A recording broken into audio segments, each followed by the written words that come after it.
So let me show you how to take photos with your Galaxy Watch 8 or Watch 8 Classic. So these watches come with a built-in camera remote for your phone.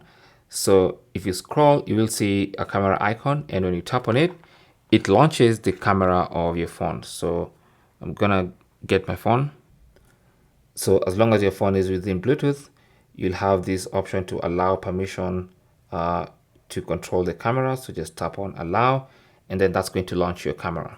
Okay, and you can go and now take photos, of course, with a timer, as you can see, directly from the watch, and you can even have a preview on the watch of what that photo looks like. Okay, so if you want to, you can also switch to video, and then you can start video recording. You can even pause and then stop. Okay, now in photo mode, if you just go back to photo mode,